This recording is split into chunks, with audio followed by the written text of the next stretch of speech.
Alors le GRM, c'est le groupe de recherche musicale qui est en fait rattaché à l'Institut national de l'audiovisuel, l'INA, depuis 1975, mais qui existe en fait depuis 1958. Et en fait, c'est un groupe de personnes, compositeurs, techniciens, chercheurs qui s'intéressent en fait à la musique électroacoustique. Donc la musique électroacoustique, le terme électroacoustique, c'est le mélange de électro qui désigne l'électricité et l'acoustique qui est la science du son. Donc en fait c'est le point de jonction entre l'électricité et le son.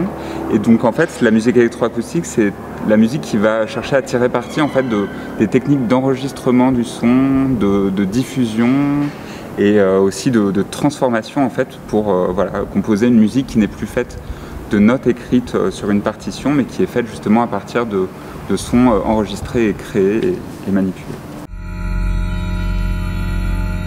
L'acousmonium, c'est un terme pour désigner cet orchestre de haut-parleurs, terme inventé par François Bell, l'ancien directeur du GRM. C'est une musique, pour l'entendre, il faut forcément un médium, un média pour pouvoir la diffuser.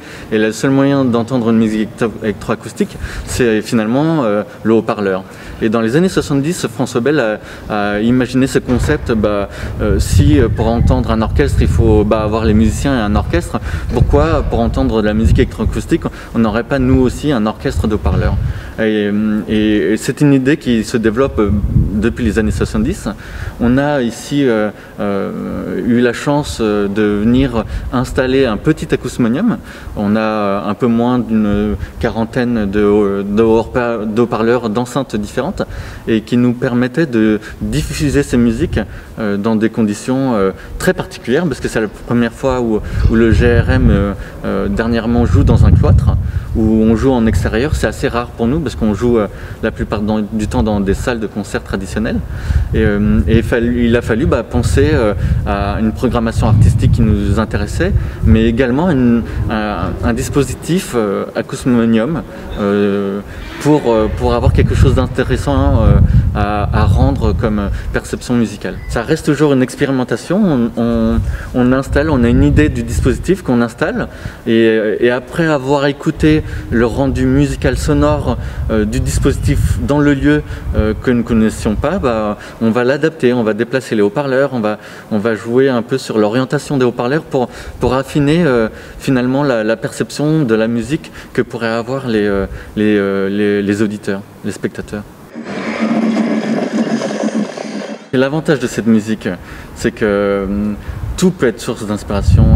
On a des compositeurs qui vont être, à partir d'une simple idée d'un son métallique ou d'un son qu'il a entendu une fois brièvement, a envie de développer cette mémoire sonore, cette sensibilité par rapport à ce son entendu, et a envie de retranscrire quelque chose par rapport à cette émotion qu'il a ressentie. Ça peut être très divers. Ça peut être là dernièrement des sons plus électroniques, pour ma part par exemple, tandis que j'ai avec la musique électroacoustique beaucoup enregistré mes propres sons, des sons complètement divers, des sons d'objets, des sons assez variés. Et c'est vrai qu'en ce moment, c'est les sons générés par des machines électroniques qui m'intéressent. C'est vrai que dans ces musiques-là aussi, il y a une part d'expérimentation qui est très importante, et donc du coup, effectivement, on peut avoir une inspiration, une envie d'un son très précis qu'on va aller essayer de chercher, de capter, d'enregistrer, ou qu'on va essayer d'obtenir par transformation. Mais il y a aussi, je pense, une grande part d'expérimentation qui va donner lieu en fait à des découvertes inattendues et qui peuvent devenir aussi des matériaux importants dans une composition. C'est une musique où il faut avoir un minimum de bagage technique. C'est-à-dire que c'est une musique où au début il fallait enregistrer ses sons. avec des outils spécifiques à l'enregistrement, donc un microphone. Il fallait des outils pour pouvoir mélanger ces sons, les entendre ensemble, les enregistrer et les transformer par exemple. Donc il faut avoir toute une palette de connaissances pas forcément très complexe, mais qui est personnelle et qui permettent aux compositeurs de faire ce type de musique. Donc c'est assez vaste. Oui, il y a peut-être des compositeurs qui sont un peu plus férus de technologie que d'autres, mais chacun a sa sensibilité par rapport à la musique qu'il compose finalement. C'est vrai quand le GRM a commencé, il y avait très peu de compositeurs de ce type de genre musical. La musique concrète au début, qu'on appelle maintenant musique électroacoustique parce que c'est un type musical plus large. Mais c'est vrai qu'on s'aperçoit qu'il y a de plus en plus de jeunes compositeurs, que ce soit dans les classes de conservatoire. C'est vrai qu'on a ce côté où les jeunes compositeurs sont attirés par l'écriture de la musique avec les sons.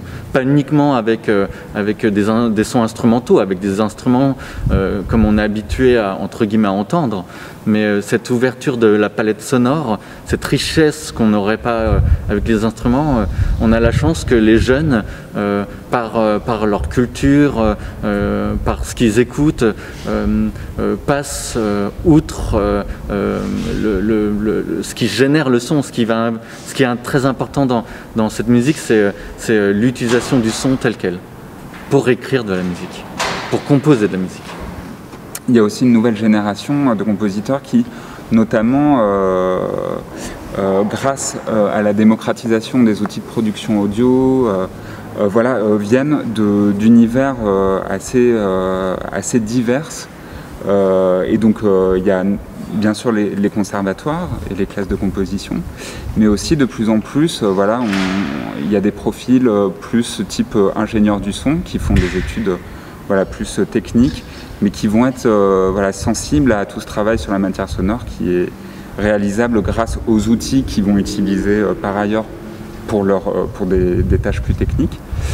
Et puis il y a aussi des profils plus issus d'écoles d'art et qui vont être influencés par tout le pan des arts sonores, etc. et qui du coup qui vont être attirés un petit peu par ces méthodes de composition.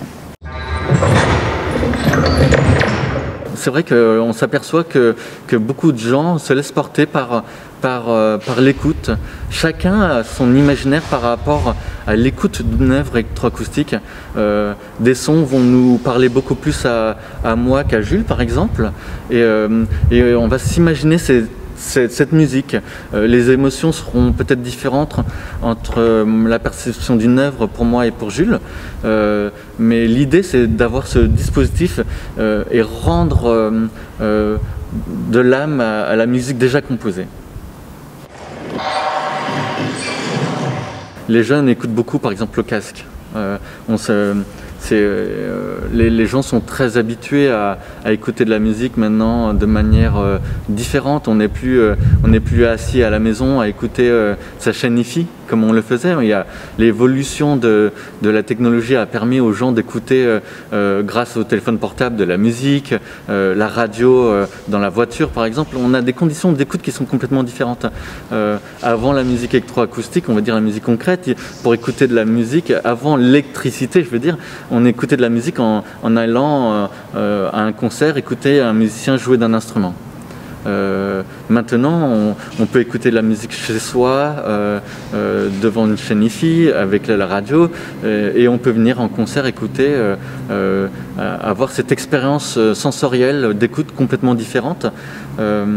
C'est une expérience. Venir à écouter un concert du GRM, ce dispositif, tous ces haut-parleurs, quelle que soit la position où on se trouve dans la salle, encore plus ici, parce que il